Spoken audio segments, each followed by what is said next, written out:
Good afternoon and happy Tuesday.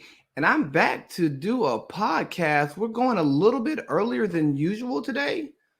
Today's not Tuesday, it's Wednesday, but I plan to record on Tuesday. But I'm back. So hey, it's the big baby. Like I said, I'm back. I'm doing a Wednesday pod, episode number 99. We got 99 down and hopefully a lifetime to go. But we shall see. So today, first I want to open it with two things. I want to send my prayers and condolences to Beirut because of the explosion that happened yesterday. Sad, tragic. Um, from the research I've done, not really familiar with the reasons for it, but I'm sure that information will come out. I don't doubt that there won't be speculation, some conspiracy theories thrown out there about what's going on, but prayers for those people. Also, I want to give special prayers and condolences for the family of Miss Brenda Johnson Rice. She was an important figure in the Bartow County community while I was growing up. A teacher at Cass High School. I was younger. She played a very large impact on the students there, but also students outside of the school, as far as participating in various community organizations, helping children graduate, learn how to read, and just overall improve their education. Truly a great person, and prayers for her family, especially her children. So, man, I want to open up today. I want to do my opening monologue on TCU football and their coach, Gary Patterson. Okay. So, if you all aren't aware that the head coach of TCU football used the N word twice recently, causing the team to boycott practice and walk out. He has since issued an apology, but here's my issue here, man. Why, coach? Why?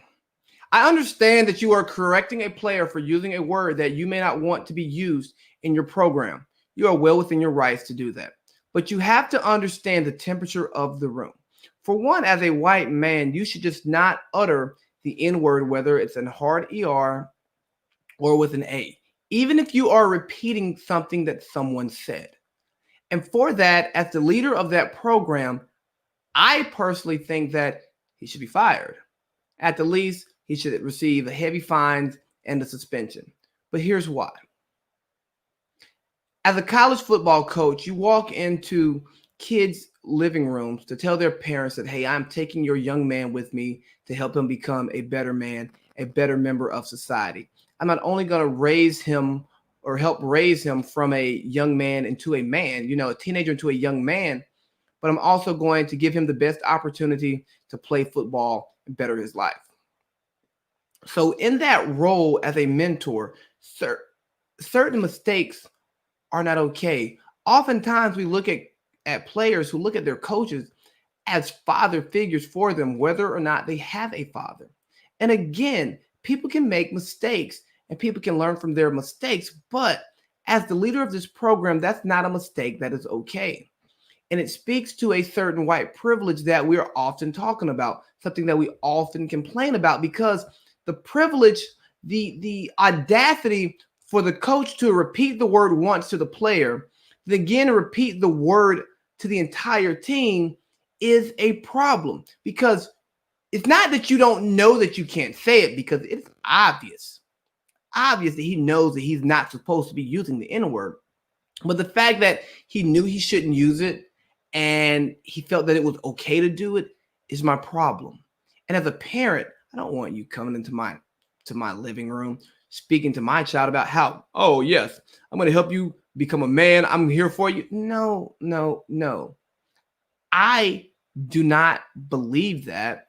And I just think that the institution should take a stand against it, because I can guarantee you, even if he were repeating the word, right, use the F word that is used to demean gay people, I bet you his job is gone tomorrow.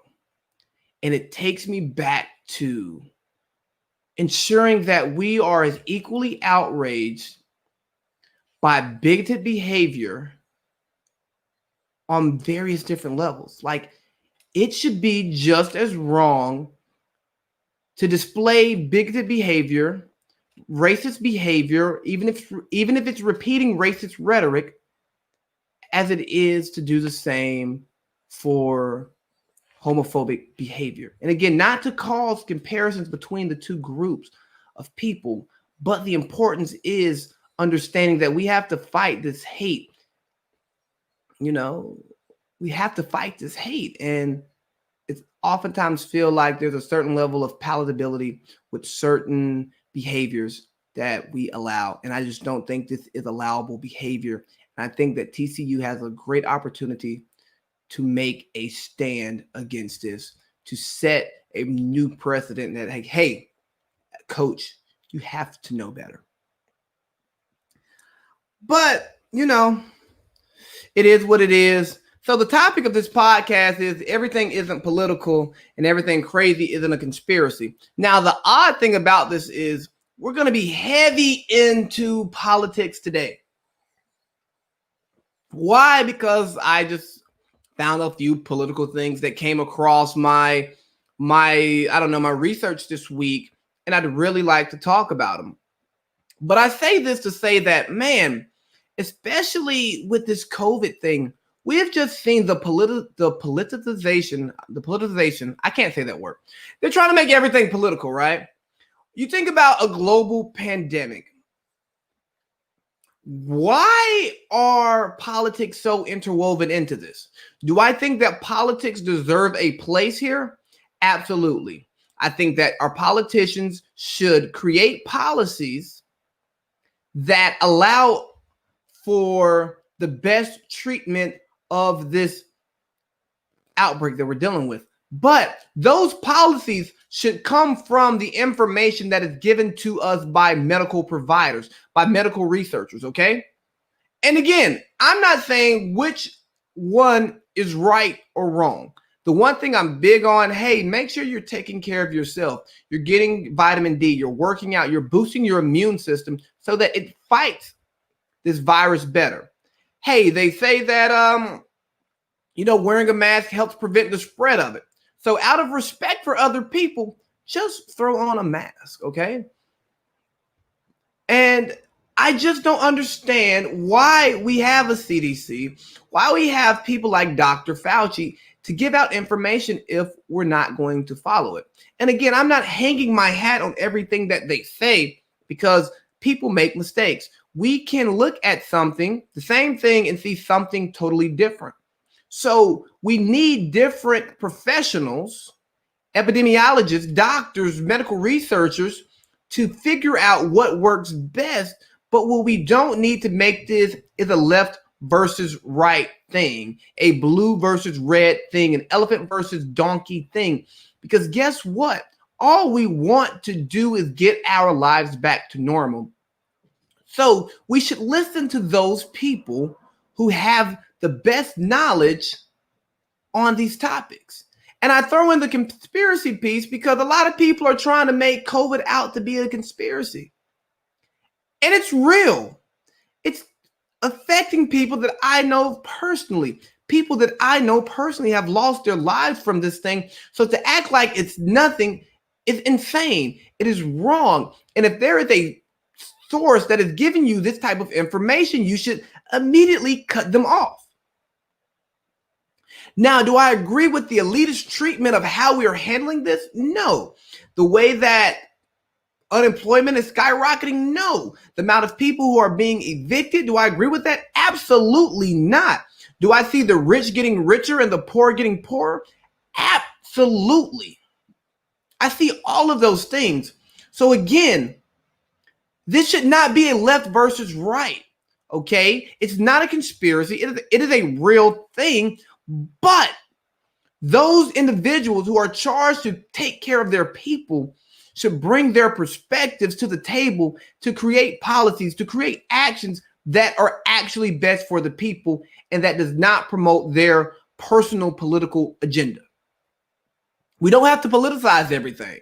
We really don't. because most problems that we have in the world are not political problems. There are people problems. But we look to politics to solve our problems when instead we should be looking to ourselves. And speaking on the COVID thing, I think that there is a different approach required for different places. Every place does not have the same makeup. Every place does not have the same industries, don't have the same peoples, don't have the same space. So therefore, you should approach it differently. If you can safely go back to work, go back to schools, go back. If you can work remotely, and that's the best option, work remotely. But understand the implications of these things.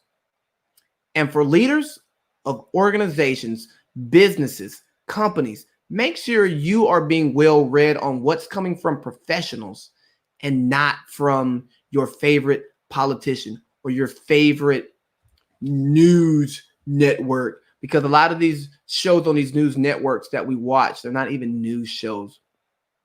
They're opinion shows. And that takes me to my next topic, man. We're talking about issues in liberal cities. Okay, oftentimes, I should not say oftentimes. Currently, we have an ongoing conversation about all this COVID chaos in cities ran by liberal mayors, right? And people are often saying, hey, look, you got to be upset at the liberals because the liberals are not meeting their end of the bargain for you. Their policies are not taking better care of you, the people who they say they identify with. So therefore, you should look for conservatives to take care of you. Here's the thing. Again, I'm not going to make this liberal versus conservative. I'm going to provide perspective on why there are issues that exist in these liberal locales so that we get the full picture. Because I heard Charlemagne the God and Andrew Schultz talking about it, and pretty much Charlemagne was like, it hasn't been working, so why do you continue to elect these people? Very valid. And if the people who are supposed to represent you are not representing you properly, then yes, you should look to elect other people. But the idea of totally jumping ship to a different ideology that does not align with yours, then I don't think that you should necessarily do that without gathering the facts and having a full understanding of what is going on. And I say that why? Because so many of the issues that we see in these large metropolitan cities are because we've built these global cities. Okay? We've built these global cities. And because of these global cities, there is a vast difference in the people, okay? You have the rich of the rich, you have the poor of the poor, but what you're missing is a middle class. And in the article I read last night, it spoke to the middle class the gap between rich and poor being as large as it's ever been. So when you see that, that's part of your issue. When you have two groups of people who have the same common enemy, but have totally different problems, then that is your issue. So in these liberal cities, hey, the people see the conservatives as their enemy, right? You want more liberal policies. You want more liberal policy makers. But for the liberal policy makers, they're not really feeding middle America. They're trying to feed the lower ends of the country or their community. And then they're also being backed by the money in their area, okay? Because studies show the more education people receive, typically the more liberal they become. Does that mean more liberal people, more smart people are liberal? Absolutely not. It's just a thing, right? But if you think about the history of this country, right? The history of redlining, the inability of certain individuals to flee the cities and go to the suburbs because of the neighborhoods that they lived in, because of the jobs that they're able to receive, because of the schools that they went to. That's why you have these problems. So for those who think it's the current policymakers within these liberal cities that are causing these problems, I'm going to tell you, you're absolutely wrong. Okay. But in that, I will say that there are policies, there is the systemic racism, the systemic oppression that we've talked about forever now that has led to these issues, and now they finally reached their boiling point. So for you liberal policymakers in these liberal cities with all of this unrest, my advice to you, my charge to you is take care of your people and not just the people who pay you to take care of them. So, man, I almost forgot one of my big topics of today because I didn't make a banner for it. And I'm going to talk a little bit about Billy Boy Clinton, right? And I was going to use Billy Clinton to lead into my conspiracy piece. But you know what? When you're a one-man band, sometimes you make mistakes. But let's get to old Billy Clinton. I'm not going to get into not Watergate, Pizzagate, and Epstein because I have not, found enough into that to confirm what many people are saying. Do I believe that there are rich and influential people who take part in nefarious activities and they have the ability to cover those up? Absolutely. Do I also disagree with the fact that everything is a conspiracy?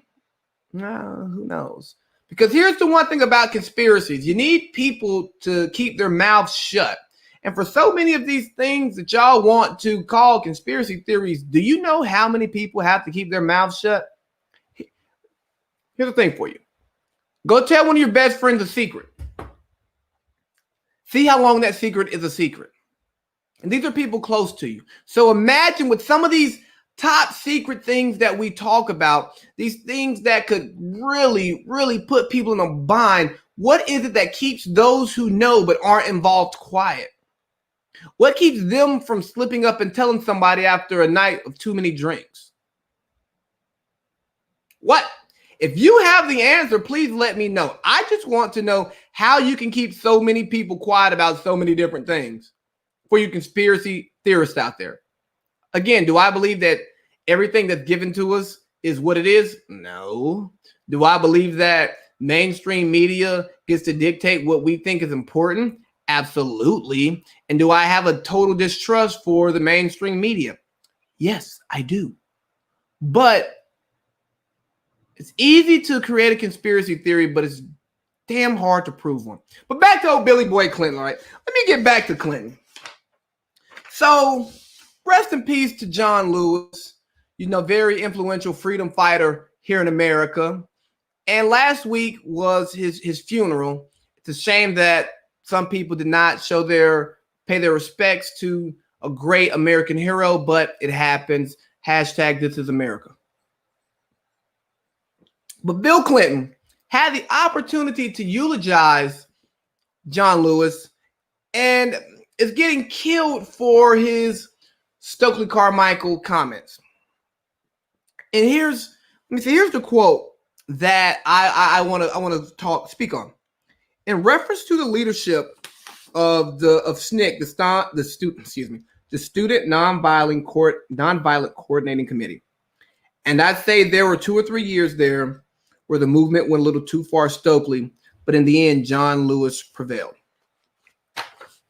All right, for one, Bill Clinton, you're absolutely disgusting for just bringing this up at someone's eulogy. Like, know the room, have some decency. Okay? But also, this speaks to so many leaders that we in the Black community have said, oh, yeah, Bill Clinton, he looked out for us. And now we're finding out not really. After, we thought about the 93 crime bill. It was like, oh, man, you signed that? You pushed for that? You see what that did to our community? And then we was like, oh, yeah, Hillary, she going to do the Dougie Wooders, listen to Beyonce and eat a little chicken. Well, if the man that you're laying next to feels this way, even if you can admit that you're wrong, that's fine. But do I have you really unlearned that behavior? Because for those who don't know, Stokely Carmichael was the Freedom Rider. He took over SNCC after John Lewis. He spent some time with the Black Panther Party, and he was big. He's credited for the Black Power movement. And what the Black Power movement was, for those who don't know, it promoted Black pride and independence. Black Power meant Black people coming together to form a political force and either electing representatives or forcing their representative to speak to their needs rather than relying on established parties. And I think this is something that we find ourselves dealing with today, is that we have an establishment, and for too many generations, we have relied on this establishment to try to take care of us, because it's like, hey, we vote for these people. We've been, quote unquote, integrated into American society. But we find that these institutions have not been supporting us.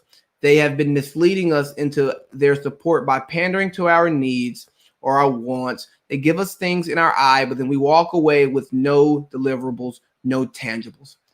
Just a lot of talking, but not a lot of delivering. And that's my perspective from what I have experienced so far in my brief life here in America.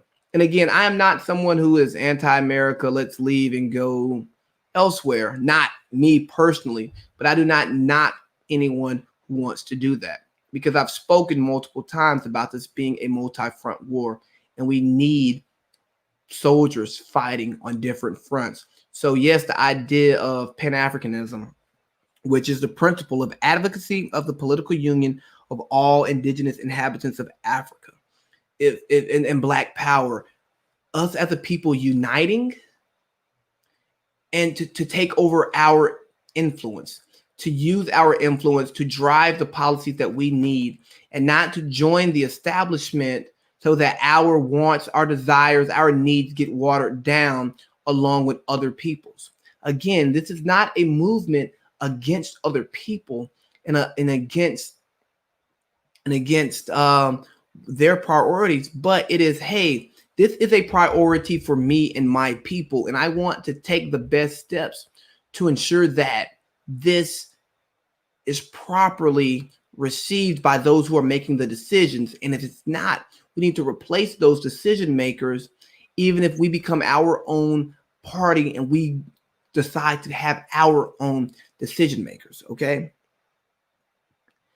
And I think that Clinton's comments were just very telling of one of the issues that we're fighting here, is that we have to find a certain level of palatability for the white power structure in order to properly work alongside them if we integrate into their systems. And based on some brief research I did just in preparation for the show, I found it very interesting to see that as integration became more of a thing, Mr. Carmichael ran into issues because he pushed poor whites to organize within their own communities to promote change instead of trying to lead those same, groups within the Black communities. And many people would take this as an anti-white point of view, which I can just imagine that's where Mr. Clinton was going with it. But no, it is a look, I want your help. I appreciate your help, but here's how you help me. You go to your community and you address these issues within your community. Don't come to my community and tell me how I should go about getting what I want. If you can't provide it for me, if you're not going to get in line and help and advise, please don't tell me how to get what it is that I want, because I'm going to start asking why. Why are you helping me? Why should I even trust you to make the decisions that are best for me and my people? You don't, because we all have self-interest. And we're fighting this fight right now of allyship and white guilt. And it's like, hey, yeah, you can help. You can be an ally. You can be an accomplice. You can feel bad about what's happened, but what are you going to do to create change? Why does my fight have to be palatable? I read a post yesterday to briefly summarize this. Is like, as Black people, we should not have to correct the issues of oppression. We should not have to tell you how to be a non-racist person. We should not have to tell you how to treat Black people better. You know, when somebody robs the store, we don't go to the person who was robbed and say, hey, what can you do better to stop from getting robbed? We say, hey, robber, you're going to jail and you need to learn how to correct yourself. And the same needs to happen here in America when it comes to hate and it comes to oppression. Hey, oppressors, stop telling the oppressed how to fix you. Look in the mirror and fix yourself. And if you don't like the way that I tell you that you're mistreating me, I'm sorry. Get over it and treat me better. And I just might shut up. But hey, what do I know? I'm just a talking head over here. I just know that if you slap the hell out of me and you get mad at me and say, hey, well, why did they slap you? Who cares why they slapped me? I should be able to slap the hell out of you right back. And I'm not wrong. Do not tell me to be more palatable. Do not tell me to be more quiet. Do not tell me to stand up. Don't tell me to take a knee. All I want you to do is listen to what you're doing to me and go figure out why you're acting this way and fix yourself. And Bill Clinton, for you to try to detract from what Stokely Carmichael was trying to do, to detract from the more radical branches of Black people, the Black Power movement, for you to try to take away from what these people were fighting for our communities, just speaks to your privilege, which speaks to your audacity. The same audacity that's coming out of TCU, the same audacity that we see at work. It's the same audacity that you have, Bill Clinton, because you have the audacity to say, you know what, man, y'all's fight for freedom was great when y'all were being a little bit nicer, but you know, y'all got a little too wild for me. And you know, be glad, you know, this prevailed. But has it really prevailed? Have the ways of John Lewis prevailed? Because I'm pretty sure John Lewis, till his death, was fighting voter suppression.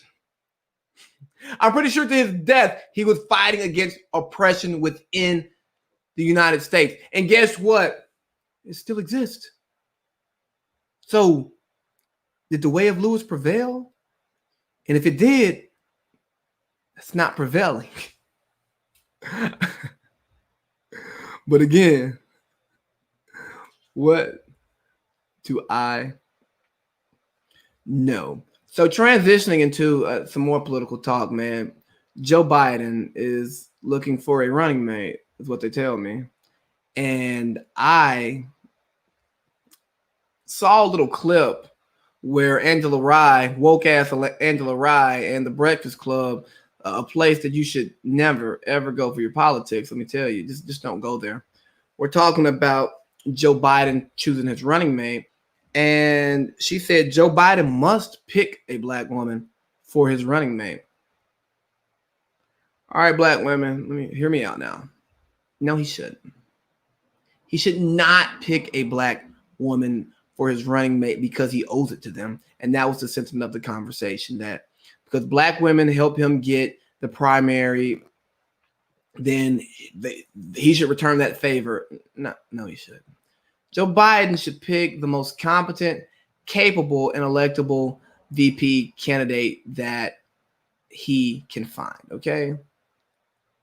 And I looked at the Black women candidates, and I think there are some viable candidates there. I think it'll likely be Kamala Harris, who I'm not a fan of, but again, back to what I was speaking to earlier, she's a bit more palatable for those who are afraid of a more drastic change in that office, those who are afraid of the far left taking over, which I mean, I have my thoughts on those people, and not because they're far left, but anybody who's far left or far right, I can do without because yes, you provide great perspective, but the world we live in is somewhere in here, you know, a little shade of gray, not really black and white. But here's what I say. I say you need to pick the best candidate to represent the country because it's about the country. It is about taking care of the masses here in the country, doing what's best for the country and not doing what's best for a specific group.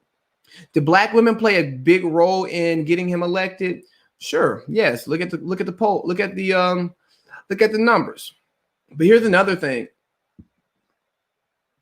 In an election where the target audience is grabbing mainstream America, the middle class, the middle of the earth, those who are not the coastal elite, you have to ensure that you and your partner build a team that does that. For the current administration, I think that the choice of Pence, who is a evangelical, gave a, you know, covered up something from a non-politician, a person who does not appear to be evangelical. I think Joe Biden getting the opportunity to be the VP was great because you have a young, inexperienced presidential candidate who grabs an older vice president and someone who was very well versed in foreign policy. So you see this the yin and the yang. So I think that Joe, in order to win, should find somebody who fills the gaps that in his candidacy. And I don't specifically know who that person is, but it should not be limited to a specific demographic of person. Now, would it be nice for there to be a black woman vice president? Absolutely. I'm not against a black woman being the vice president, but my hope is that the best candidate gets the opportunity for the job so that we have the best part of get your words together. You have the best ticket to go in the national election. And that's what anybody should want for any political office in their party. All right. So again, you got to be careful listening to these elites, man. They get to telling you so much stuff. And it's like, meh, I don't know about that. But look, gonna transition, talk a little bit of music before we get to our NBA bubble talk. I have thoroughly enjoyed Versus. I think it's been a great thing. I think it's allowed certain artists to see where they stand amongst people. It's allowed us to listen to songs, go through some memories. And I've enjoyed it. Thoroughly enjoyed it. Let me tell you, it's been great. We got 2 Chainz and Ross tomorrow. I'm looking forward to that. I'm pulling for Ross. I'm pulling for Chainz. True. All of that. I would show y'all my 2 Chainz I got on right now, but you know, I got the tie on with the, you know what I mean? But somebody put up a meme saying that Future would destroy Lil Wayne. Like I said, some memes just don't deserve to be made because that was a god-awful meme. Let me tell you, have y'all seen Wayne's catalog? Do y'all know who Wayne is? Come on now. He's been at it for too long. Now, do I think Future would win some? Absolutely. But we're talking about Wayne, one of the best to ever do it. For me, nobody has rapped better than Wayne at his peak. Now, even today, Wayne, his song making ability is man. But you just give him a beat and you tell him to talk on it. Oh, man. Come on now. And don't get me wrong, I love Future. Future Hive over here. We don't even like the Seahawks because of Future Hive, okay? You hear me? But that just no. Stop it. And also, side note, for those of you, what was that post I put up? Based on the way I dress or when you see me or something like that, who do you think I listen to? The answers have been very, very thought-provoking. Because most of these artists y'all think I listen to, I don't listen to, and maybe my appearance is deceiving, but the artist I listen to the most is over there, my left shoulder right here. Wow. But I appreciate your participation, and I hope you all continue to comment on my post and give me these impressions, because based on your thoughts, the things that you say, I will use those as material. All right, Meg Thee Stallion. And I'm not going to get into Meg and the Tory shooting thing, because I think that is, he whose name we shall not say, who is part of Meg's team. I'm not getting involved with them. I'm scared of them. But Meg was upset about people talking about it. This is what happens when you become a public figure. People talk about you and what you do. Is it right? Is it good? I don't know. It's not my place. But is it going to happen? Yes. That's why it's unfortunate to live in the public eye. So when you live in the public eye, be prepared for people to talk about you, and either turn off your mentions, turn off your comments, don't listen to your ads, have somebody, screen your stuff for you, or just develop some thick skin. Should people be better? Absolutely. Should people make jokes about her getting shot in the foot? No. But when people make jokes, are they funny? Oh, yeah. We all laugh at things that are messed up. Kevin Hart talked about laugh at my pain. That was one of his specials. Guess what? People laugh at your pain. It allows them an escape from their terrible lives or their terrible season that they're in right now. And sometimes we laugh at our own pain, and it helps us put what we're going through in context. And again, the trauma that she's going to suffer from being shot in the foot by allegedly by a partner. I mean, allegedly by the partner. I don't know who shot her, but she got shot. That's a scary thing. And she could have trust issues for the rest of her life. She could just be traumatized forever. And I totally get that. And that is not a laughing matter. But for right, wrong, we as people have found ways to laugh through some of the most chaotic moments, some of the most terrible moments in our lives. And for those in the public eye, yes, people are going to talk about it. You can't be mad at grown men for talking about you, especially if they're the media, because guess what? It's their job. That's what they get paid to do. Things happen, people comment on it. What do you think the news is? I bet people in Beirut right now don't want people commenting on what's going on. I bet people who have lost family members, have lost loved ones to COVID, don't want to hear people comment about COVID being a conspiracy, COVID not being real, or see people who are not taking the whole thing seriously. I bet people who have lost their families to gang violence are not comfortable with seeing people to continue to perpetuate stereotypes, especially when they're living a false narrative just to be cool. You understand what I'm saying? I think but that's the world that we live in. And I bet we all have said something about someone in a time of when they were in a time of hurt that was nasty. But guess what? That's the life that we live. So make sure that when you're dishing things out, you're able to take it when it happens to you, because you never know how bad your worst day can be. And just know it's going to be somebody over there talking junk. All right, what else we got? Side note, I was talking about the Kardashians, and how they're the Get Out family and how they act like they're really here for us, but they're just using our culture to get what they want from us. Pretty funny that Larsa Pippen got kicked out of the Kardashian family quietly for doing the same thing that that Jordan did to oh boy.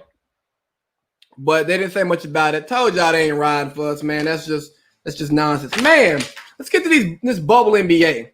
For one, the Detroit Pistons, there's a reason why y'all are not in the bubble. Because y'all are out here giving J. Cole an opportunity to come try out. Master P saying, oh, J. Cole been working on his game. J. Cole, stop it. You're a rapper. And you act like you're going to retire from rapping. So who in the world told you to become a darn singer? Okay? I mean, a basketball player. So, again, follow your dreams. Be great, young king. But you are not a basketball player. You are a rapper.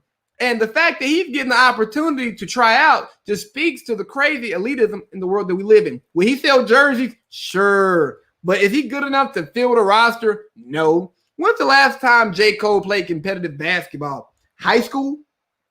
How old is J. Cole?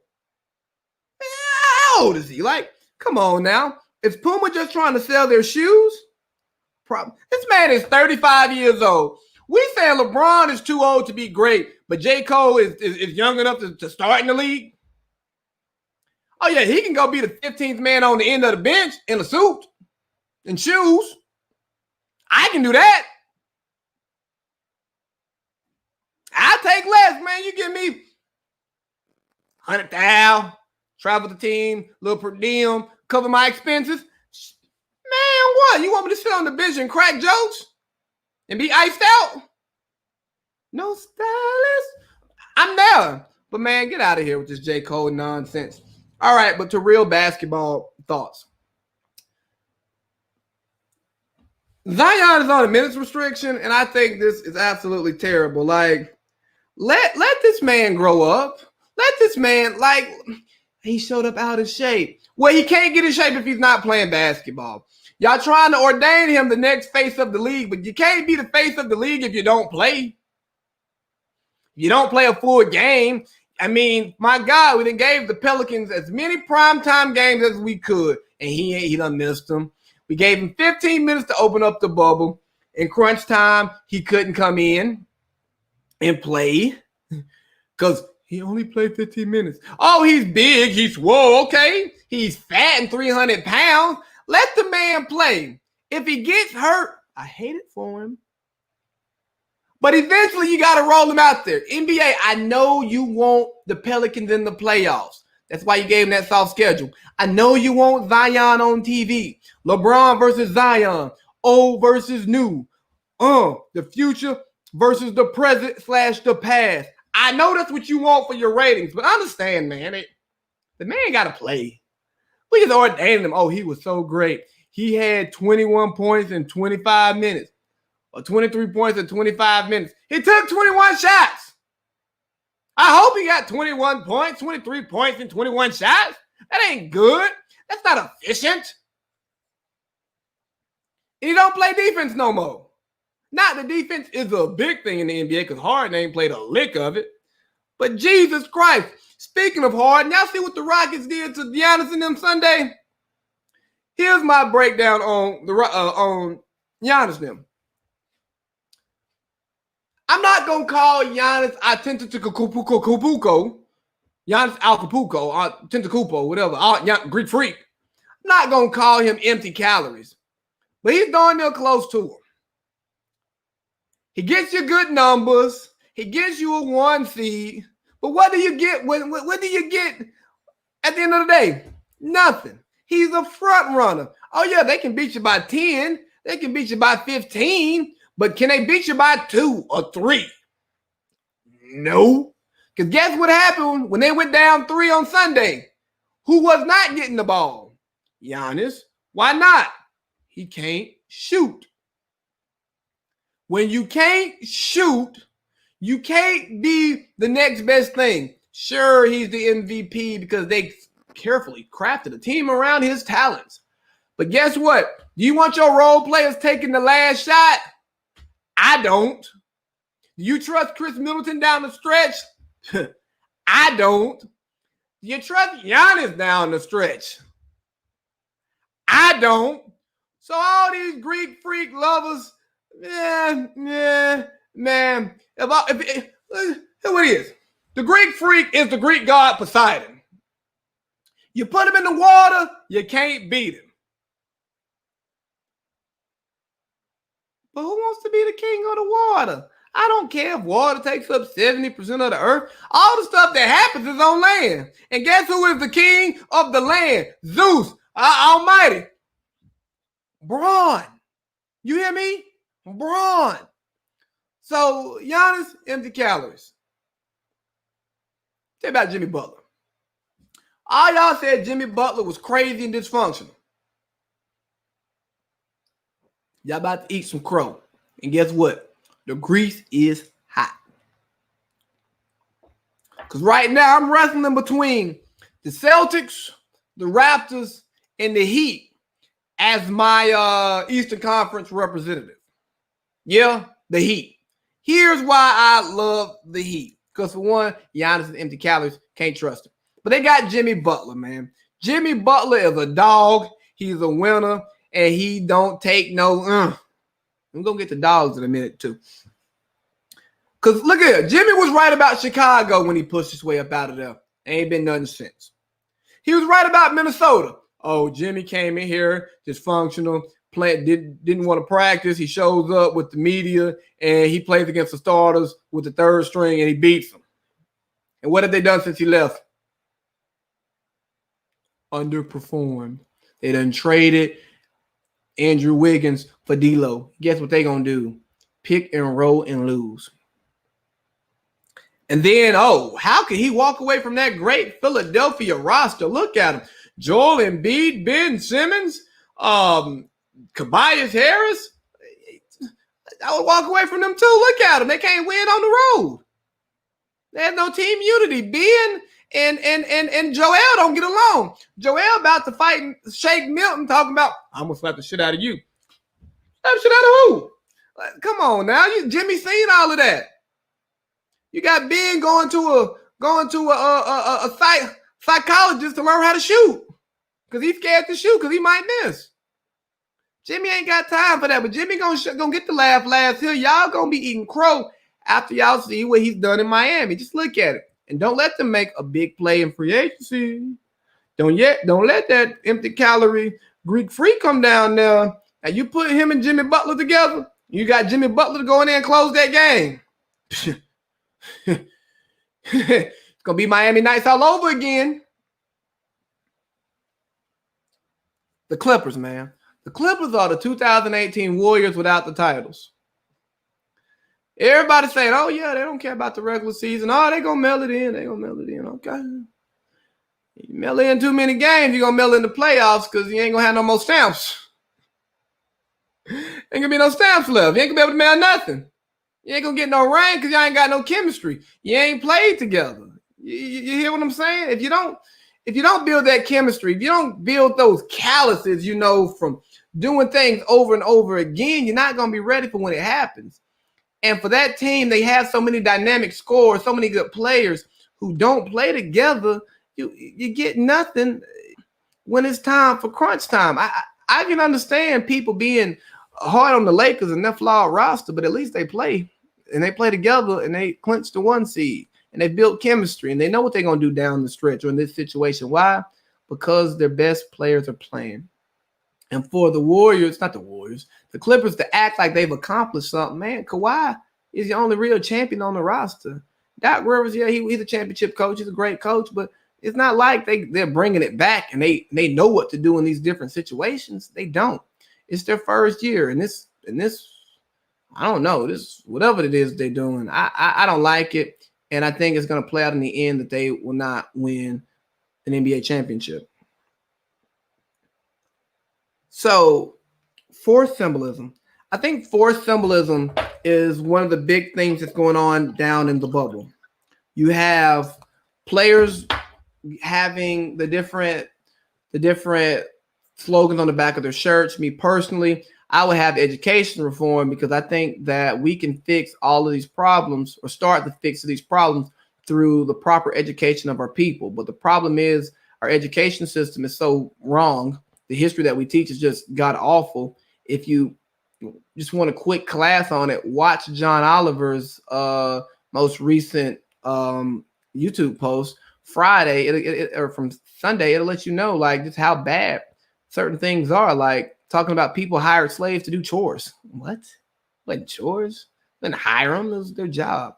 So it was not their job. It was their lifestyle. So it's really bad. But you see players wearing having the slogans and wearing the shirts and taking the knees. And I think it's absolutely beautiful, especially when it's in your heart.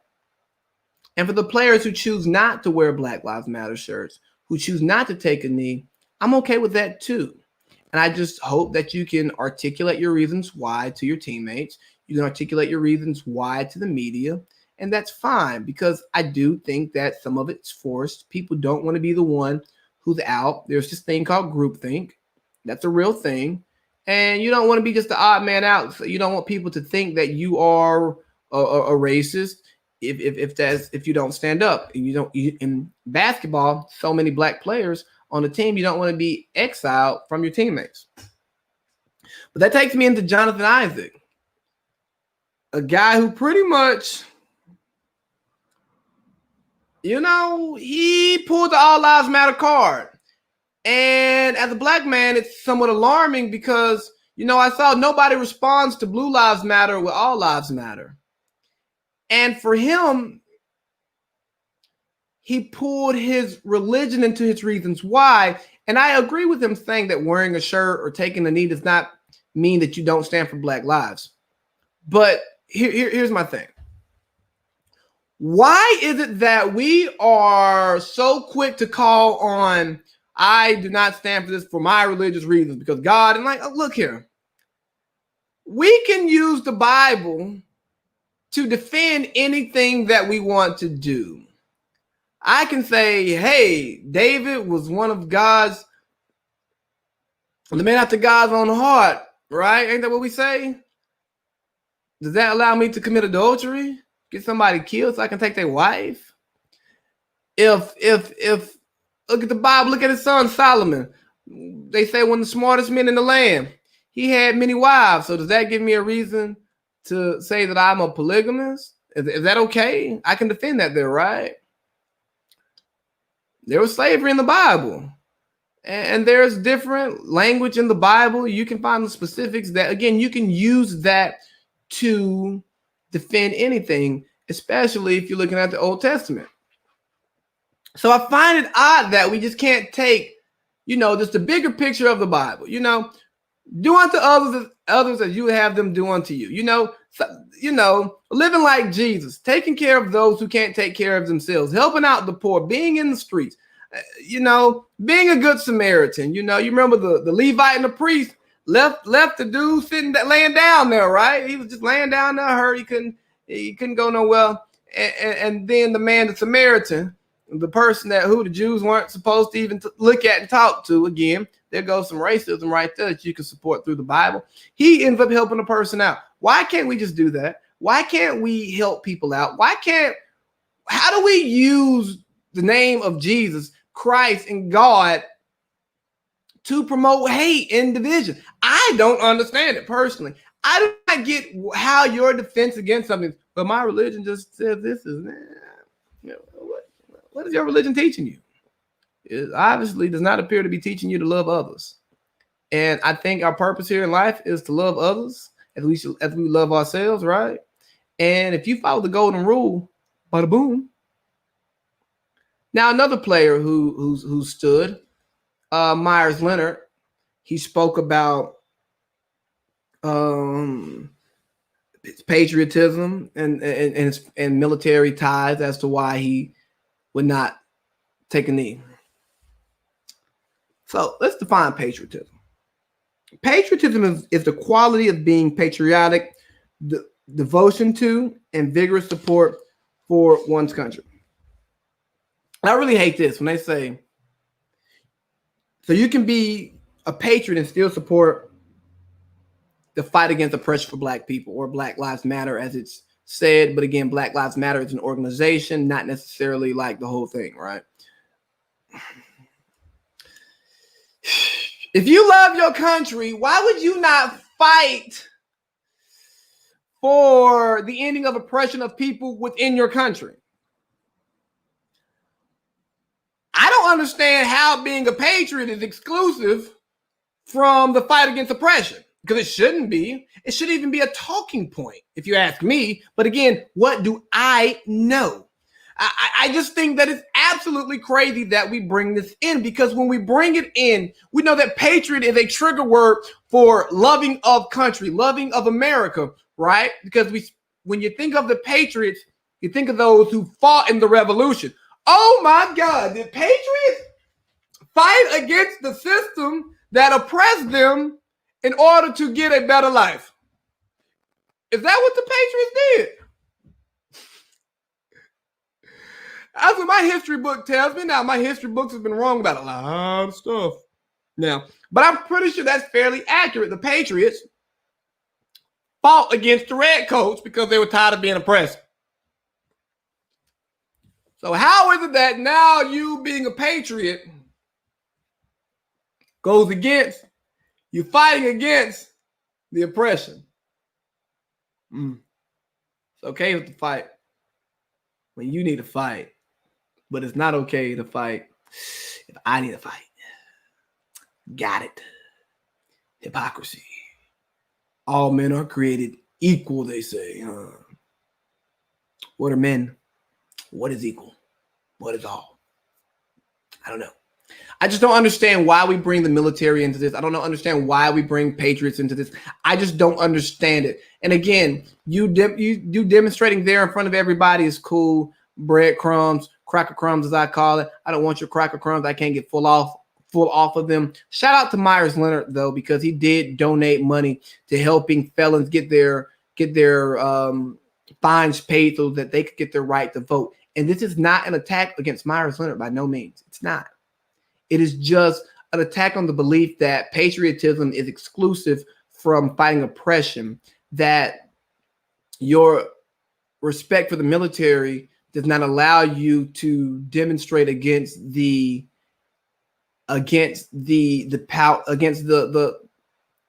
status quo, and the idea that you are afraid to combat the status quo out of respect for the military is a problem within itself, because that is control and fear, and we should not fear fighting against oppression in our government because of the threat of the military. It shouldn't be that way. And I just think we should stop using the military and patriotism as an excuse for reasons why we're bothered by something that has nothing to do with either. Because if you think about it, just think about it, man. The military, being in the military does not make you more or less of an American than anybody else. It does not give you the right to say the flag means more to me, so based on what I think, you have to abide by. No. All the military is somebody who decided to defend the freedoms that are in the Constitution that governs all American citizens. And I think it's important to keep that context, because as long as you're not breaking, the Constitution, you're not going against the Constitution, you're being an American. And a military member who's well-read will tell you that they're fighting for you to have the opportunity to make decisions, even when they don't agree with those decisions. All right, some more NBA. You know what? I'm going to close it out there. I had some more stuff that I wanted to get to, but they're not totally dated topics. So I'll get to those next week, maybe this week when I pod again. Thank you all for enjoying. I hope you got something out of this. We got the 100th episode coming soon. We got football season coming back soon, so I have some football thoughts. I will be on a show on Fansided a week from today.